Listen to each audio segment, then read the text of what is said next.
제2계명입니다. 우리 같이 한번 큰 표제를 교재에 있는 같이 읽어보겠습니다. 너를 위하여 새긴 우상을 만들지 말라. 아멘. 이거를 이제 원어 그대로 번역을 하면 이런 뜻입니다. 너를 위한 우상과 모든 형상을 만들어서는 안 된다. 우상과 모든 형상, 이것이 원어를 그대로 번역한 의미이에요. 우리가 이 당시에 하나님께서 이스라엘 백성들에게 이 말씀을 왜 주셨는가를 생각해 본다면, 당시에 보통 고대 근동 그렇게 이야기합니다. 그때 고대 근동의 역사적인 사실들, 그러니까 여러분 우리 어르신들이 신앙생활 하실 때보다 지금 여러분들이 신앙생활 하실 때 고대 근동에 대한 자료들이 훨씬 더 많이 개발되었습니다. 지난 한 30년, 40년 동안 고고학이 발달하면서 또 언어들을 해석하면서 고대 기록들이 지금 더 많이 발견되었기 때문에 지금 우리가 보고 있는 내용들이 훨씬 더 최신의 내용들이에요. 고대에는요, 형상과 우상이 아주 많았습니다. 오늘 고대라고 하는 것은 십계명이 주어지는 시점, 지금으로부터 약 3,500년 전 BC 약 1,500년 경이에요. 형상과 우상이 아주 많았습니다. 왜냐하면 자연에 대한 인간의 두려움이 너무나 컸죠. 인간은 하늘을 예상할 수 없었고요. 땅의 움직임을 인간은 예상할 수 없었습니다. 인간은 바다의 힘을 인간들이 주관할 수 없었습니다. 그래서 인간은요, 자연에 대한 또 하늘과 땅과 바다에 대한 짐승에 대한 두려움이 굉장히 컸습니다. 또한 보이지 않는 힘에 대한 그런 두려움이 컸어요. 예를 들어서 어떤 악령이라든가 어떤 귀신이라든가 그런 모습을 통해서 인간은 보이지 않지만 두려움에 대한 것들이 점점 커갔습니다. 그래서 사람들은요, 그것들을 의지하기 위해서 어떤 형상들을 만들게 됩니다. 하늘에 있는 것들의 힘에 대한 것들을 만들게 되고, 땅에 있는 것들이나 바다에 있는 것들이나 어떤 것들은 좀 혼합된 거잖아요. 머리는 하늘에 있는 것, 또 바다는 또 다른 것들 혼합되면서 추상적인 어떤 힘의 상징들을 인간들은 두려움을 해소하기 위해서 만들게 됩니다. 그리고 사람들은요, 그것을 만들어서 위로를 받는 거예요. 위로를. 왜냐하면 내가 그 두려움의 대상을 소유하고 있고, 때로는 그것을 섬기고 있고, 때로는 그것을 의지하고 있다는 점들을 이제 내가 믿고 있는 그 하늘도 어떤 짐승의 어떤 형상들도 알기를 바라는 모습이지요. 처음에는요, 평안과 위로의 대상이었지만 그것이 점점 신앙이 되고요. 그 안에 조직이 갖춰지고 그 안에 체계가 갖춰지면서 그 안에 힘이 생기게 되고 그 안에 종교가 생기게 됩니다. 모든 종교들은 이러한 과정을 통해서 많이 생기는 것이 그 이치예요. 고대 형상들 어떤 모습이 있을까요? 사진을 준비했는데 잠깐 보여주세요. 이런 사진을 잘 보세요. 제가 사진 3개만 준비했는데 저 사진을 보시면 하나는 팔이 없어요. 그 팔을 나중에 후대에 다시 만든 거고요. 두 번째는 뭐가 없죠?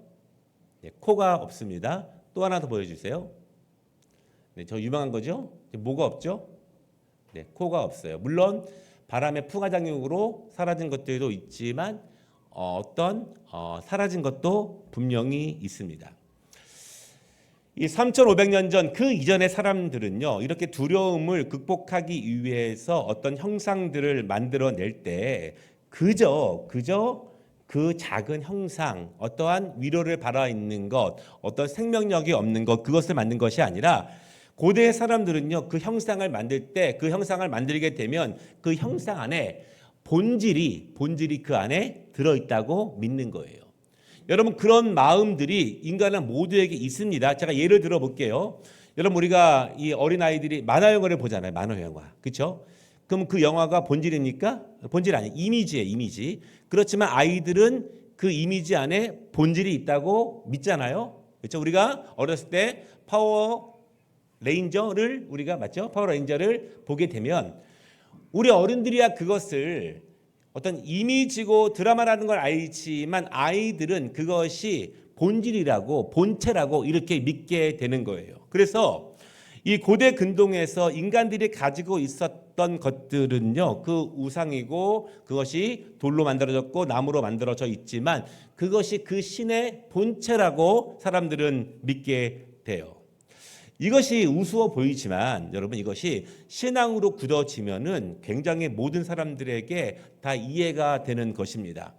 우리가 성만찬을 할 때 우리는 성만찬에 뭐라고 말하냐면 영적 임재, 그렇게 말합니다. 우리가 떡을 먹고 잔을 마실 때 이것은 떡이고 이것은 잔이지만 주님께서 기념하라고 하셨사오니 우리가 그것을 먹으면서 영적으로 주님의 피와 주님의 몸을 우리가 함께 먹고 마신다는 그런 의미로 받아들이지만 카톨릭은 그렇게 받아들이지 않아요. 그들은 그것을 화채설 그렇게 받아들입니다. 어떤 거냐면 이것이 떡이지만 이것이 잔이지만 내가 먹을 때 내 입에 들어갈 때 진짜 예수님의 몸과 진짜 예수님의 피로 변한다고 믿는 거예요.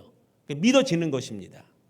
그러니까 우리 모든 사람들에게 어떠한 작은 이미지, 작은 형상 안에 그 안에 그것이 본체로 임한다고 하는 사실, 그것을 믿는 것은 사실은 종교성에 있어서 굉장히 보편적인 사실이에요. 여러분, 우리가 기도하잖아요. 우리는 하나님이 들으신다고 믿잖아요. 우리가 찬양을 하잖아요. 하나님이 받으신다고 믿잖아요. 그렇지만 이것을 이해하지 못하는 종교성이 없는 사람들은 그것을 믿지 못하잖아요. 왜냐하면 이성적인 논리로는 이해가 되지 않는 것이기 때문에 그렇습니다. 그런데 여러분, 그 본체가 있다고 하는 것, 그것이 굉장히 무서운데 아까 지금 여러분 팔이 없는 거라든가 얼굴의 어떤 부분들이 상해 있는 모습을 보게 되었습니다. 그리고 우리 민족은 이 신을 섬겨요. 우리 민족은 저 신을 섬겨요. 그때 고대에 민족 간의 전쟁이 일어나게 되면 어떤 일이 벌어지게 되냐면 그 신의 어떤 부분을 파괴하는 것입니다. 팔을 잘라내거나 때로는 코를 잘라내거나 어떤 부분을 잘라내는 거예요. 심각한 경우에는 목을 잘라내기도 합니다. 그것은 신을 살해하는 행위가 되고 그 민족을 지키고 있는 수호신인 그 신을 완전히 죽이게 되는 모습이에요. 그러니까 우리가 지금 알고 있고 생각하고 있는 그런 종교성이나 또한 신에 대한 것보다 훨씬 더 이 원시 속에서의 종교에 대해서는 직접 신이 죽고 살해하고 그런 의미들이 많습니다. 그래서 지금도 그런 유적지에 가보면 어떤 신체 일부가 잘라져 나가거나 목이 없거나 얼굴에 어떤 부분이 상해져 있는 것은 그런 의미를 가지고 있는 거예요. 형상 안에는 본체가 있다. 그러니까 우리가 단순히 우상에게 절하지 말고 우리가 어떤 형상에게 절하지 말라, 이 의미는 그냥 어떤 이미지에게 그러지 말라 그런 것이 아니라 그런 본체, 실체란 의미가 분명히 있기 때문에 그런 말씀이 더더욱 우리에게 강하게 와닿게 됩니다. 지금은 과학적인 지식과 발전을 통해서 천문에 대해서, 이 별의 흐름에 대해서 잘 알고 있습니다. 우리는 지금 우주의 질서에 대해서 잘 알고 있습니다. 우리는 일식도 알고 있고 월식도 잘 알고 있습니다. 그것이 어떠한 자연의 분노라든가 어떤 왕에 대한 진노가 아니라는 것을 우리는 잘 알고 있습니다. 그럼에도 불구하고 과학적인 지식과 어떠한 첨단의 장비를 통해서 우주의 질서를 어느 정도 알지만 그렇다고 해서 자연에 대한 두려움이 지금 모든 인간들에게 사라졌느냐? 그렇지 않아요.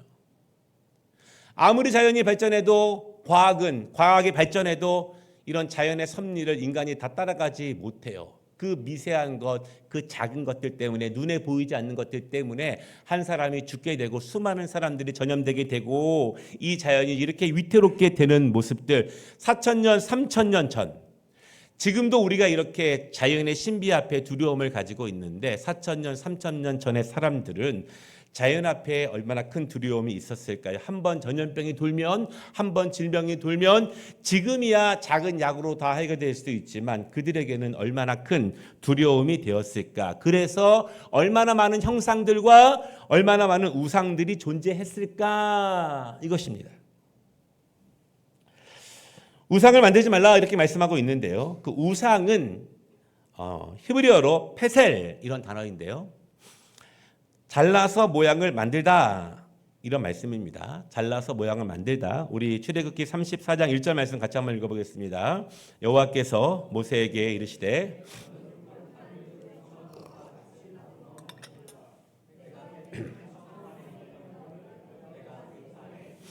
네. 여기 보면 페셀이라는 것이 다듬어 만들라 이렇게 말씀하고 있습니다. 이것은 주님께서 십계명을 쓰신 돌판을 만드는 의미예요. 그런데 여러분 같은 단어가 하나님을 위해서 사용될 때에는 긍정의 의미로 사용되고 있지만 같은 단어가 부정의 의미로 사용될 때가 있습니다. 이사야서 40장 19절 같이 읽습니다. 우상은 장인이 부어 만들었고 파살, 장색이 금으로 입혔고 또 은사슬을 만들 것이니라. 그러니까 우리가 오전에 말씀을 같이 나눌 때 신장과 심장을 함께 나눴잖아요. 여러분 한 끗 차이예요. 그렇죠? 한 끗 차이지만 완전히 상반된 결과를 낳게 됩니다. 모양은 비슷해 보이지만 완전히 다른 결과를 나타내는 모습을 보게 됩니다. 오늘 이 페셀이라고 하는 것이 하나님을 위해서 거룩하게 사용될 수 있지만 동시에 악하게 사용되어질 수도 있어요. 우리가 예를 들어서 저 똑같은 기타가 하나님을 위해서 거룩하게 사용될 수 있지만 죄를 악을 도모하는 통로로도 사용될 수 있기 때문에 그렇습니다. 중요한 것은 누가 어떤 마음을 가지고 어떤 목적을 가지고 어떤 태도를 가지고 어떻게 사용하느냐 거기에 그것이 달려져 있죠. 근데 중요한 것은 여러분 보십시오. 이사야 40장 19절 말씀처럼 앞에 앉아 계시는 분들은 제가 질문하는 걸 알면서 또 앉아 계시는 거예요. 그렇죠? 예. 이현주 집사님, 네. 우상은 누가 만들었어요?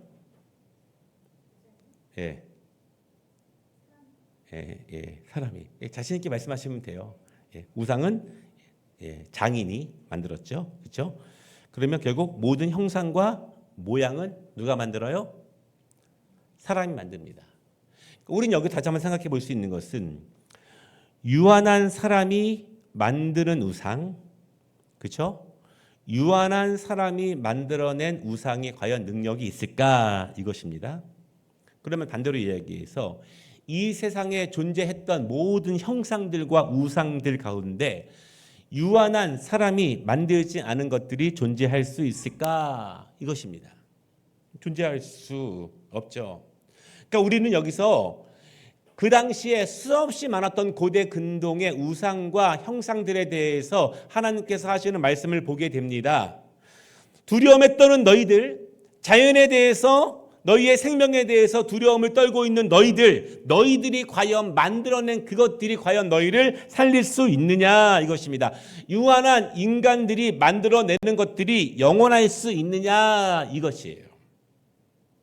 영원할 수가 없죠. 여러분 그 신앙이 너무너무 중요해요. 우리가 영원한 것을 붙잡기 위해서 영원하지 않는 것들을 과감히 놓는 믿음들이 필요하지 않겠습니까?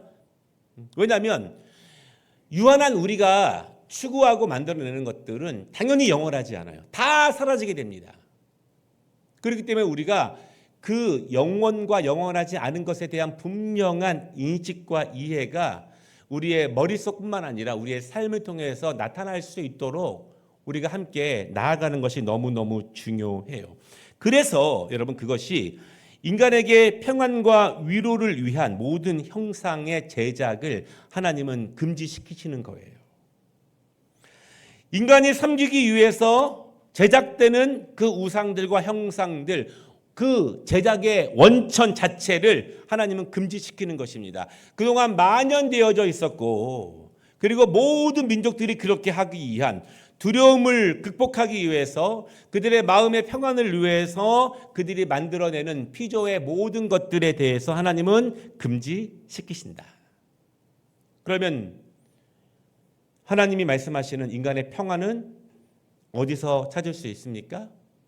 인간은 어떻게 두려움을 극복할 수 있겠습니까? 그것이 하나님께서 이방인들이 아니라 이스라엘 백성들에게 말씀하시는 은혜예요. 두 번째는요, 야훼 신상을 금지하시고 이방신 제작을 금지하십니다. 그러니까 우리가 중요한 것은 이겁니다. 1차적으로는요, 하나님을 보고 하나님을 섬기기 위한 모든 형상의 제작이 금지되는 거예요. 그러니까 우리 개신교에서 우리는 성모 마리아 상을 만들지 않습니다. 또 그리스 정교회가 있는 각종 아이콘들이 있습니다. 아이콘들, 그렇죠? 여기 보면은 막 성인들의 사진들이 쫙 막 그림들이 있잖아요, 그렇죠? 우리는 그것을 믿지 않아요. 그들도 우리는 그냥 기념하는 것이지 그것을 믿는 것은 아닙니다. 그렇게 말하는 사람도 많이 있지만 여러분 초대교회 때부터 이 성모 마리아 상 있었겠습니까? 없었잖아요. 이런 아이콘들 있었겠습니까? 없었잖아요. 어느 순간 생기는 거예요. 보통 누가 생깁니까? 누가 만듭니까? 보통 교황들이 만드는 거예요. 교황들이 때로는 어떤 두려움을 극복하기 위해서 어떤 위기를 타파하기 위해서 성도들을 단결하게 모으기 위해서 때로는 교황들이 어떤 왕권과 싸울 때 힘을 모으기 위해서 자신들이 가진 신적 권위와 파워를 증명하기 위해서 무엇인가 새로운 교리적인 것들, 그러나 성경을 통해서 나타낼 수 있는 그것들을 새롭게 만들어내게 됩니다. 나중에는 그것이 믿음이 되고 신앙이 되죠. 그래서 가톨릭에서는 그런 전통들이 사실은 신앙의 중요한 부분으로 차지하고 있는 것들이 사실이에요. 다시 말씀드리지만 1차적으로는 하나님을 보고 하나님을 섬기기 위해서 제작되는 모든 형상을 금지시키시는 거예요. 여러분 아시다시피 출애굽기 32장에 이스라엘 백성들이 뭘 만들어요? 금송아지. 여러분 그건 우상을 만든 게 아니에요. 그렇죠? 하나님을 섬기기 위해서 그들 나름대로 열심히 금을 모은 거예요. 하나님을 섬기기 위해서 나름대로 최선을 다했습니다. 그런데 뭘 만들었어요? 이 이집트에서 문화대로 섬기던 금송아지. 여러분 그 금송아지에 대한 것은 풍요의 상징으로서 이 고대 이집트 지역에 많이 있는 모습이에요. 하나님이 크게 진노하시죠. 그리고 이스라엘을 구원하신 것을 후회하셨고 그들을 진멸하시고자 하시는 거예요. 출애굽기 20장에서 이렇게 말씀하셨는데 32장에 가서 그런 일이 벌어지니 여러분 이제 제가 한 가지 말씀드릴게요. 오해하지 마십시오. 개신교에서 이 십자가가 없는 교단들이 있어요. 밖에는 십자가가 있지만 교회 내부에 십자가를 없애는 개신교회들이 있습니다. 뭐 기본적으로 합동측 교회들 보통 없어요. 왜냐하면 십자가에 대한 우리의 의존성, 그러니까 십자가에 대한 본래 의미를 중요시 여기는 것이 아니라 십자가를 어떤 형상처럼 이미지처럼 숭배하거나 그런 마음이 그렇게 기울거나 하는 것들, 이것은 우리가 예수 그리스도의 은혜를 기념하고 십자가에 돌아가신 모습과 부활의 것을 우리가 다시 한번 되새기는 용이지, 뭐 십자가의 능력이 있다든가 이 십자가 자체에 뭐가 있다든가 뭐가 빛이 발산된다든가. 여러분 그래서 어떻게 옛날 교회들 보면은 이 뒤에 뭐 이렇게 불 놓잖아요. 불, 그렇죠? 이렇게 막 조금 더 물론 이렇게 뭐 선한 의도로 하는 것도 있지만 그런 모습들이 점점 이 십자가에 대한 우리의 어떤 좋지 않은 의존성들을 드러내게 됩니다. 그래서 십자가가 그렇게 이해된다면 십자가가 없어도 괜찮아요. 그러니까 여러분 십자가 없는 교회 이상한 교회 아니에요. 왜냐하면 그런 모습들이 실제로 너무나 많이 있기 때문에 그렇습니다. 2차적으로는 모든 형상과 우상에 대한 제작 자체가 금지되는 거예요. 이게 뭐냐면요, 이스라엘 백성, 하나님이 구별하신 이스라엘 백성을 주변 민족과 확실히 구별되는 종교성의 가장 중요한 차이입니다.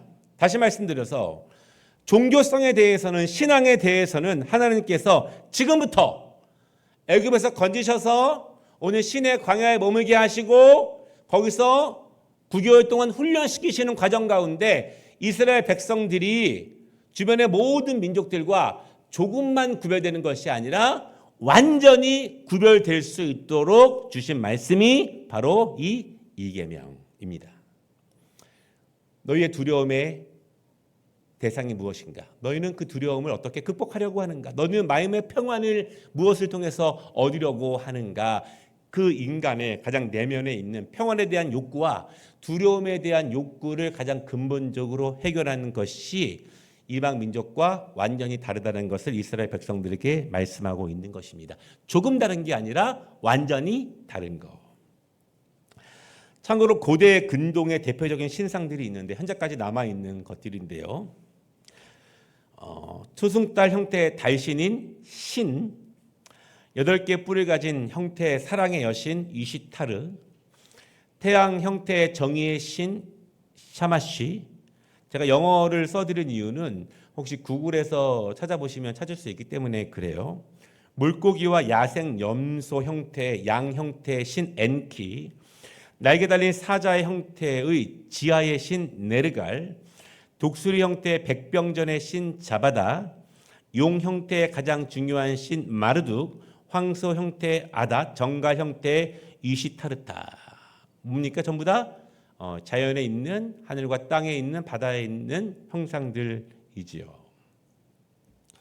하나님께서 형상과 우상의 제작을 금지시킨 이유가 있습니다. 보다 원천적인 일이에요. 보다 창조적인 일이에요.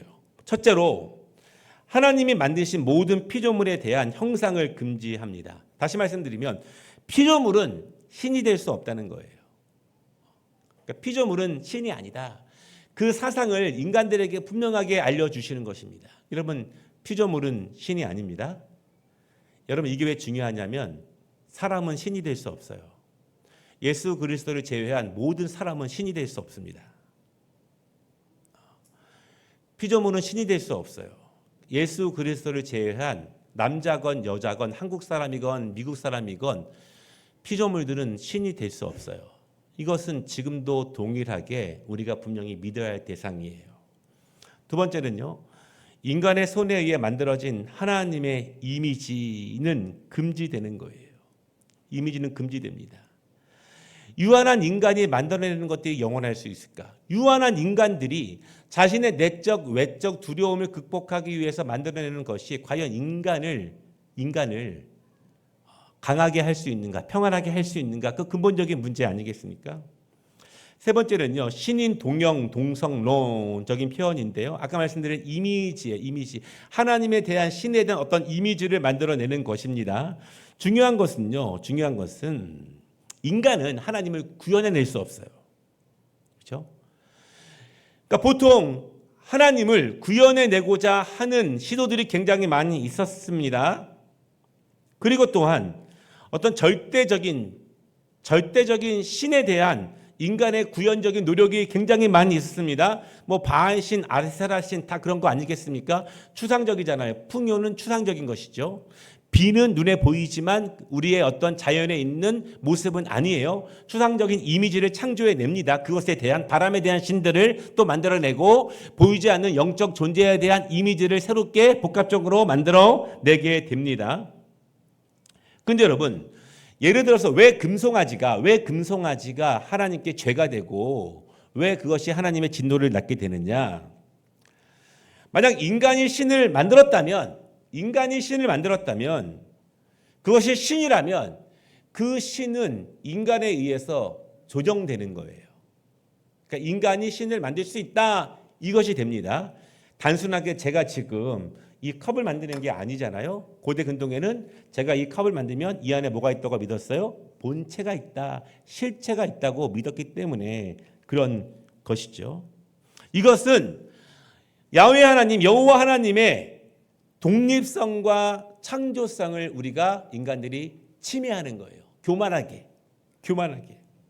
모든 피조물은 하나님이 만드셨는데 감히 인간이 유한한 인간이 하나님이라고 생각하는 어떤 것들을 만들어낼 수 있는가? 그것은 하나님이 얼마나 위대하신 분이신데 그분에 대한 독립성과 자율성과 창조성을 감히 유한한 인간이 구현해낼 수 있을까? 이거예요. 이거는 굉장한 죄가 되는 거예요.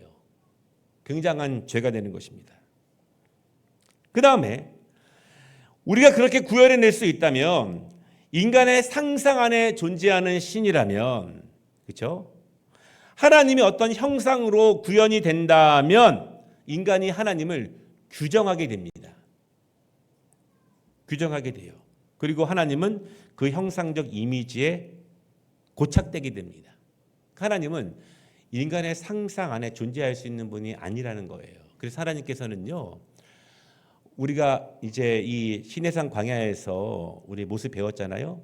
구름이 팩팩하고 천둥 소리가 나고 천둥 소리가 막 나는데 그것을 꿰뚫는 나팔 소리가 나고, 그렇죠? 그때 지진이 막 나고, 하나님은 이 모든 피조물들을 움직이시면서 하나님의 모습을 보여주셨지, 인간이 상상할 수 있는 그 모습으로 보이시지 않으셨어요. 그러니까 여러분, 뭐 가장 재미있는 작고 단순한 이야기로 무신론자들이 하나님을 증명해 봐라 이렇게 얘기하잖아요.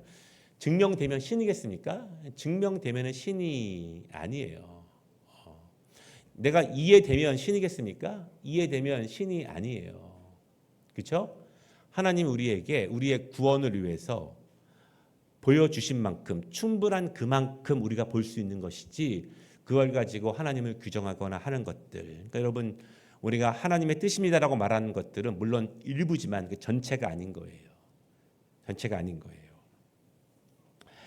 십계명의 두 번째 파트가 있는데요. 5절 말씀에 보면은 그것들에게 절하지 말며 그것들을 섬기지 말라. 굉장히 중요한 거예요. 이게 십계명의 이 2계명의 두 번째 파트입니다. 왜 섬기지 말아야 되냐면 5절에 이렇게 말합니다. 나 내 하나님은, 하나님 여호와는 질투하는 하나님인즉 나를 미워하는 자의 죄를 갚되 아버지로부터 아들에게로 3, 4대까지 이르게 하거니와, 이렇게 말씀하고 있습니다. 여러분, 굉장히 중요한 말씀이에요. 5절 말씀, 절하지 말며, 중요한 거, 섬기지 말라. 섬기지 말라. 변정근 집사님, 섬기는 사람을 한 글자로 말하면 뭐예요? 종. 섬기는 사람은 한 글자로 말하면 종이에요. 우리가 십계명의 대전제가 몇 절이라고 했죠? 2절. 종 되었던과 섬기지 말라가 같은 단어예요. 같은 단어. 그래서 오늘 이 5절과 2절을 연결하면 이런 뜻입니다. 다시 애굽의 종이 되지 말라. 그렇죠? 다시 우상과 형상의 종이 되지 말라. 같은 의미예요. 이게 왜 중요하냐면 이 말씀이 구약 내내 이어지고 있는 말씀입니다.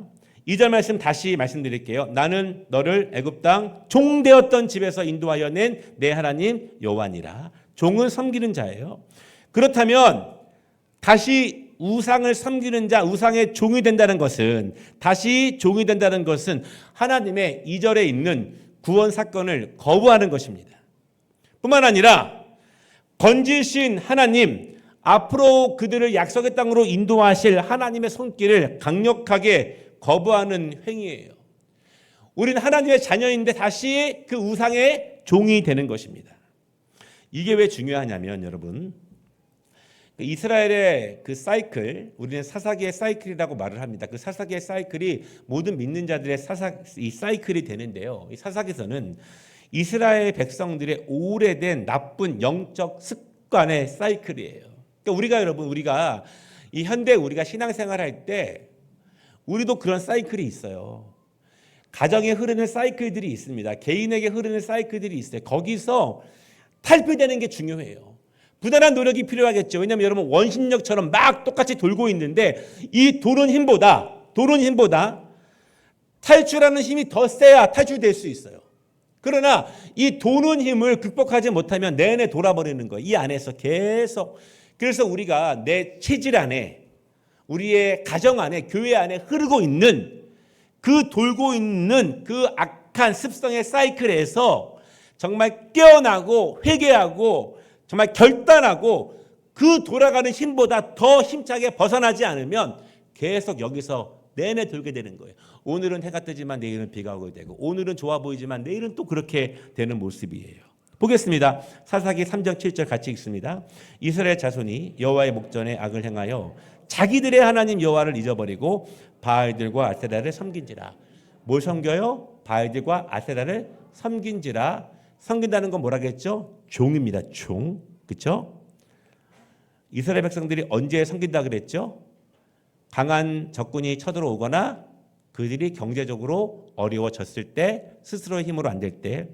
그 다음 사사기 3장 8절 읽습니다. 여호와께서 이스라엘에게 진노하사 그들을 메소포타미아 왕 구산 리사다임의 손에 파셨으므로 이스라엘 자손이 구산 리사다임을 8년 동안 섬겼더라. 누굴 섬겨요? 그러면 우상을 섬겼는데 누구의 종이 돼요? 이방인의 종이 되는 거예요. 다시 종이 되는 것입니다. 다시 종이 되는 거예요. 그러니까 우상 숭배는 그냥 영적인 종뿐만 아니라 실제적인 종이 되는 거예요. 하나님이 그 사이클을 오늘 이계명의 사이클을 그대로 보여주고 계시는 거예요. 사사기 3장 9절입니다. 이스라엘 자손이 여호와께 부르짖음에 여호와께서 이스라엘 자손을 위하여 한 구원자를 세워 그들을 구원하게 하시니 그는 곧 갈렙의 아우 그나스의 아들 오시엘이라. 하나님이 그들을 다시 건져주십니다. 하나님이 그렇죠? 예, 출애굽기 2장 20절에 다시 보게 되는 거예요. 나는 너를 애굽 땅 조상되었던 집에서 인도하여 낸 내 하나님 여호와니라. 우리 조상들을 하나님이 건지셨고 지금 우리를 누가 건지고 계시는가? 지금 우리를 하나님이 또 건지고 계신다. 하나님은 조상에게나 지금에게나 동일하게 역사하고 계신다. 중요한 것은 누가 우상을 섬겼는가? 누가 스스로 우상에게로 갔느냐? 여러분 이것은 종이 된 게 아니라 스스로 종으로 가는 거예요. 그냥 스스로. 그러니까 우상과 형상을 섬긴다는 것은 스스로 그냥 종의 길로 들어가는 거예요. 결국은 우린 여기서 이스라엘의 사이클을 다시 보게 됩니다. 사사기 3장 11절입니다. 그 땅이 평안한 지 40년에 그나스의 아들 오넬이 죽었더라. 그 다음 12절 이스라엘 자손이 또 여호와의 목전에 악을 행하니라. 계속 도는 사이클이에요. 그러면 여러분 이 사이클의 최종적인 종점이 어딜까요? 이렇게 돌다가 여러분 이거예요. 제자리에 도는 게 아니에요. 돌면서 어디론가 가고 있는 거예요. 계속. 그렇죠? 종점은 어디인가? 예레미야 5장 19절 읽겠습니다. 그들이 만일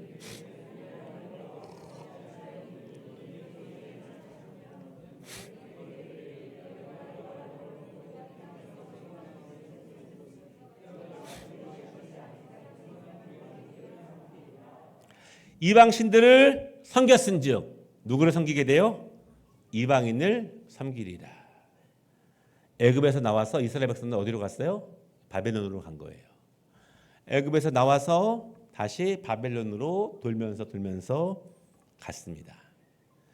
그러니까 하나님께서 이 계명은 이스라엘 백성들을 완전히 구원하시고 그들의 오래된 습성에서 그 사이클들에서 매번 돌아가는 사이클들에서 하나님이 탈출시키기 위한 놀라운 말씀은 바로 이 계명이에요. 이 계명을 바로 세우지 못하면 그냥 늘 돌다가 그렇게 가는 거예요. 마지막 부분인데요. 이 계명의 순종과 거부에 대한 말씀이 있습니다. 이 계명을 순종하면 거부하면 거부에 대한 말씀이 먼저 주어집니다. 5절 같이 읽습니다. 나를 미워하는 자의 죄를 갚되 아버지로부터 아들에게로 3, 4대까지 이르게 하거니와. 이게 되게 무서운 말이에요, 여러분. 예를 들어서 우리가 저의 5대조 할아버지 잘 모르겠습니다. 저의 6대 후손 제가 잘 모르겠습니다. 근데 할아버지는 내가 알잖아. 그렇죠? 제 손주 내가 알잖아요. 그렇죠? 그러니까 이게 뭐냐면 그 죄, 할아버지의 죄, 아버지의 죄, 아들의 죄입니다. 한 집안 전체에게 임하는 죄예요. 이게 왜 중요하냐면 그 가문의 생활의 습관, 그 가문에 흐르는 전통들, 그 가문에 흐르는 삶의 우선순위들, 그 가문 안에 하나님에 대해서, 예배에 대해서, 말씀에 대해서 어떤 기류들이 흐르고 있는가, 이 문제인 거예요. 무엇이 흐르고 있는가? 우리가 안식일에 대해서 어떻게 흐르고 있는가? 이것입니다. 하나님을 섬기는 것에 대해서 우리 가문 가운데 무엇이 흐르고 있는가? 이 문제예요. 이 문제. 여러분, 죄송하지만 일대 되신 분들은 부단히 우리가 이 사이클에서 이 도는 힘보다 여러분 말씀죠? 이 탈출하는 힘이 몇 배가 더 필요한 거예요. 부단히 노력을 해야 되고 기도해야 됩니다. 그 가정에 과연 자녀들에게 무엇을 전승하고 있는가 이것입니다. 이스라엘 백성들이 가정의 신앙 교육을 언제? 바벨론에서 포로한 후에 더 열심히 가르치잖아요. 굉장히 중요한 우리의 신앙 고백이 될 수밖에 없어요. 그리고 이 계명에 대한 순종에 대한 말씀을 같이 읽습니다. 나를 사랑하고 내 계명을 지키는 자에게는 천대까지 은혜를 베푸느니라.